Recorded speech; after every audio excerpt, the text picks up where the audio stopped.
Good day, everyone. My name is Mael Mosqueda, a student from BIS IT 2F. For our laboratory 3, we developed an application titled School Management System using Object-Oriented Programming or OOP. So the purpose of this project is to demonstrate how the core principles of OOP, also known as the object-oriented programming, can be applied in building a simple but functional application.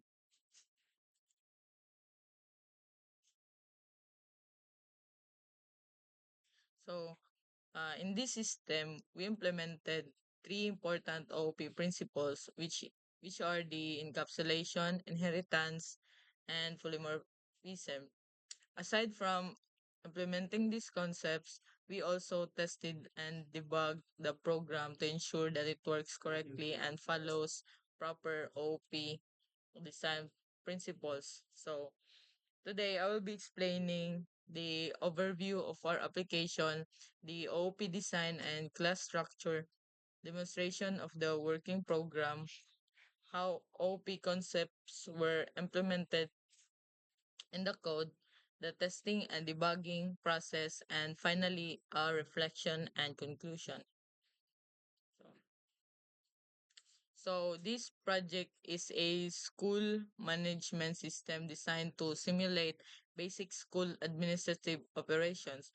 So the goal of this application is to manage information related to students, teachers, courses, student registration to courses, course schedules.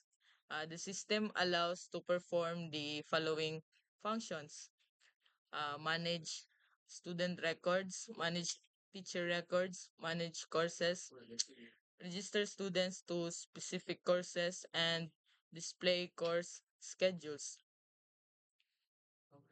So, the system is implemented as a Java console-based application, which means it runs in a terminal and uses a menu-driven interface.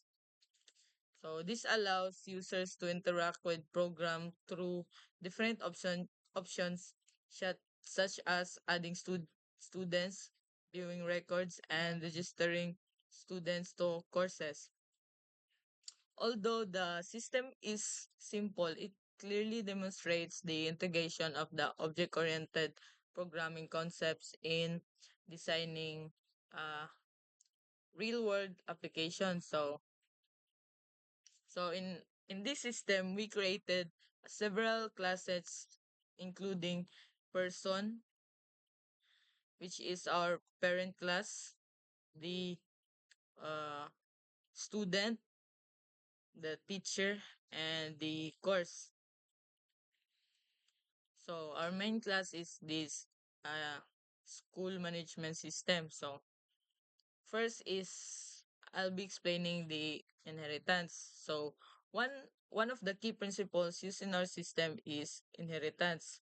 Inheritance allows one class to reuse properties and methods from another class. In our design, we created a parent class named or called person. Uh, the person the person class contains general information that is common to both students and teachers, such as the the name and the ID.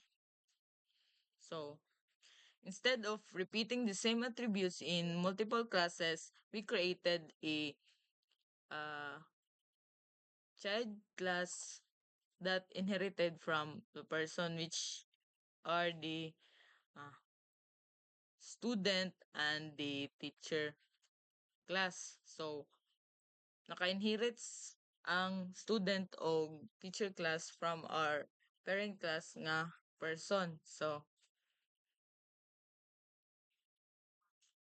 by using inheritance, the student and teacher classes automatically gain access to the properties defined in the person class. So kung unsay mga data nga naa diri sa person kay ma-inherit sa teacher and student or ma-access nila since uh, mao man ni ang ilahang parent class. So this approach improves the code reusability and organization, which are important goals in object-oriented programming. So second one is the second important OOP principle used in our system is encapsulation. So encapsulation means restricting direct access to data and protecting it using controlled methods. So sa mga class, we implemented encapsulation by declaring variables as private. So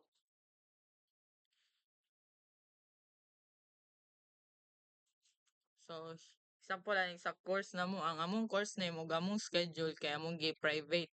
So, because these variables are private, they cannot be accessed directly from other classes. So, dili ni siya ma-access sa mm, different classes kay dili naman ni siya sa course nga class kay amo man ni siya private. So, getter methods ay in order for this to be accessed, we use getter and setter methods to access or modify the data. So, getter methods allows us to retrieve the value of a variable while setter methods allow us to update the value safely. So, this approach ensures that the data is protected and prevents unauthorized modifications. So, encapsulation helps improve data security, maintainability, and modularity of the code. So, so the third OP concept used in our system is polymorphism. So, polymorphism means one method can behave differently depending on the object that calls it.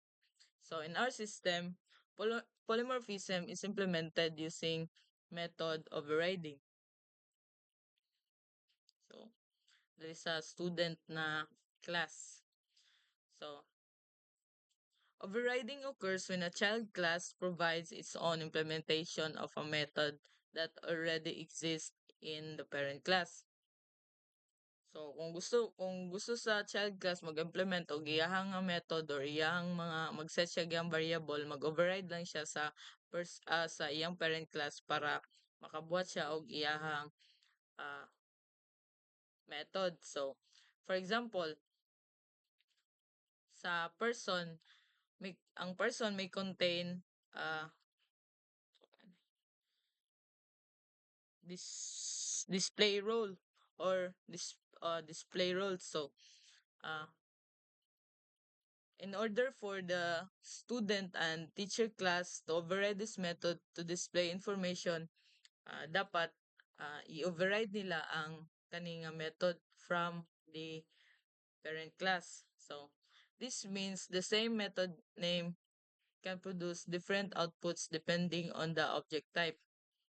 So, polymorphism improves flexibility and scalability in object-oriented system.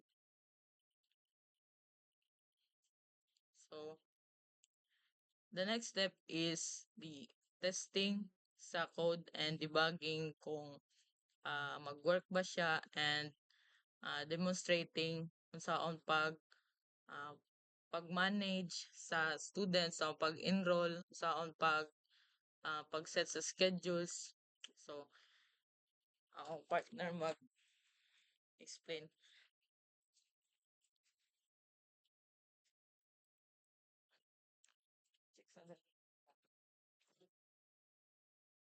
Pinyera. Sige.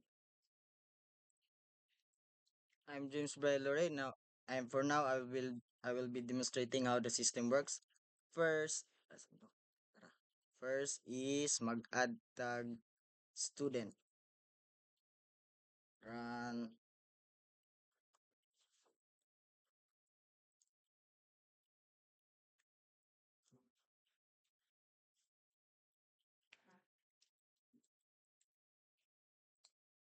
Okay. So enter a choice which is add tag student, student name,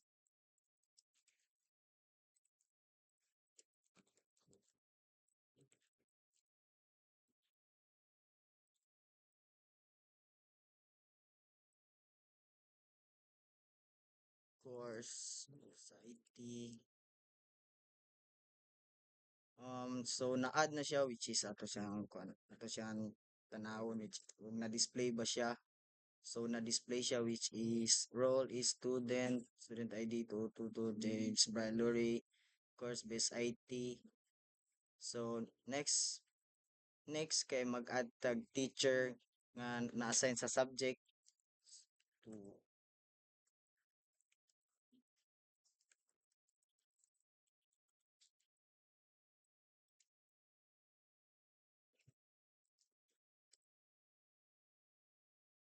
subject.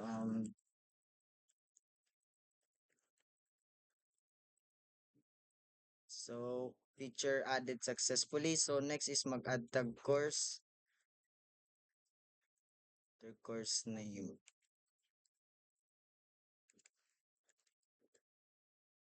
Schedule is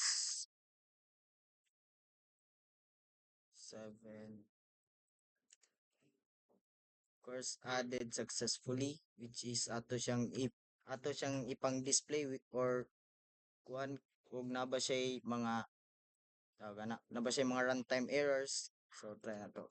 Teacher ara role teacher, teacher ID, subject integrative, so display course,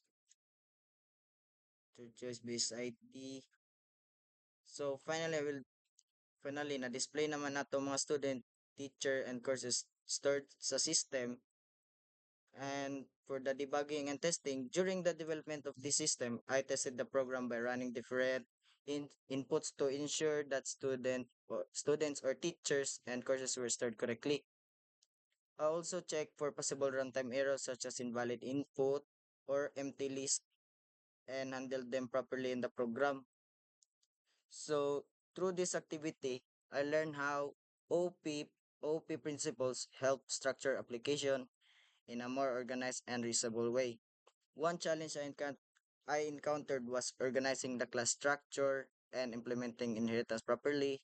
However, by reviewing the relationship between the classes, I was able to solve the issue.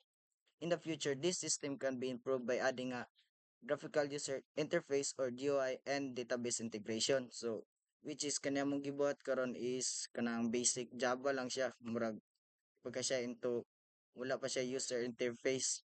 So, that's all. Thank you.